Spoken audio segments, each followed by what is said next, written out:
in the case where legislation is proving to actively possibly exacerbate the situation, and I'm particularly thinking of our 2017 sex work legislation and the amnesty report that seems to imply, very similar to the research that we saw in 2017 when we passed that law, that it does in fact leave women, often women, but sex workers more generally, more vulnerable to sex-based violence. Is that an area that would be included in the kind of work that you'd be doing in relation to?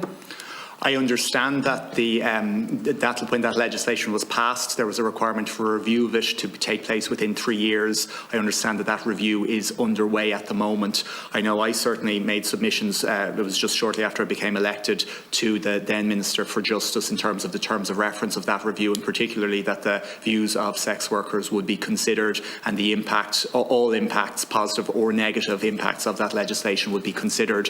So that review is underway at the moment. A report I think goes, that doesn't fall within my department, falls within the Department of Justice. Okay. So I eagerly await the outcome of that review. I'm very glad to hear that we'll be listening to the experiences of sex workers in relation to that. I have one follow-up question because one of the things that the Assembly asked us to bear in mind when placing this before the Oireachtas was that everyone must be supported in achieving their own potential regardless of their gender identity. Now I'm sure many households in the country at the moment are receiving the census documents and are being asked to tick boxes about data in relation to that.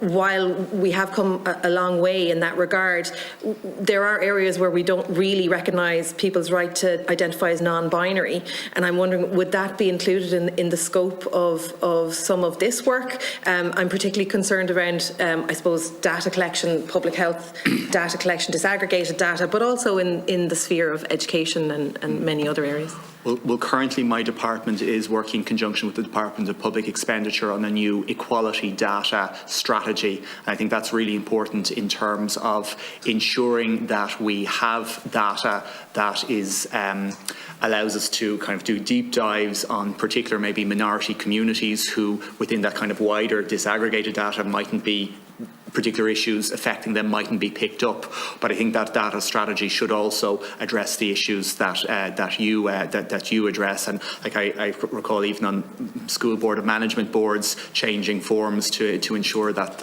when it comes to students, incoming students identifying their gender, they were entitled to identify as non-binary. So I think all I suppose data collection mechanisms for the state should be similarly designed. Thanks, Minister. Thank you. Before I move to Senator Owan, just to say that it is important to note, Minister, as you've confirmed, that there is a separate review underway of Part 4 of the 2017 Act in respect of the provisions on prostitution, and I think there may be different views on this committee. I certainly was a strong advocate for criminalising the purchase of sex to deal with the exploitation of particularly of women in prostitution, but it's beyond the remit of this committee. In any case, it's not within the recommendations, the 45 recommendations of the Citizens' Assembly, and it is the subject of a separate statutory review. Sorry, Chair, just to be clear, I would consider gender-based violence against gender-based violence in general to include the issue of sex work, whether or not there's a review ongoing or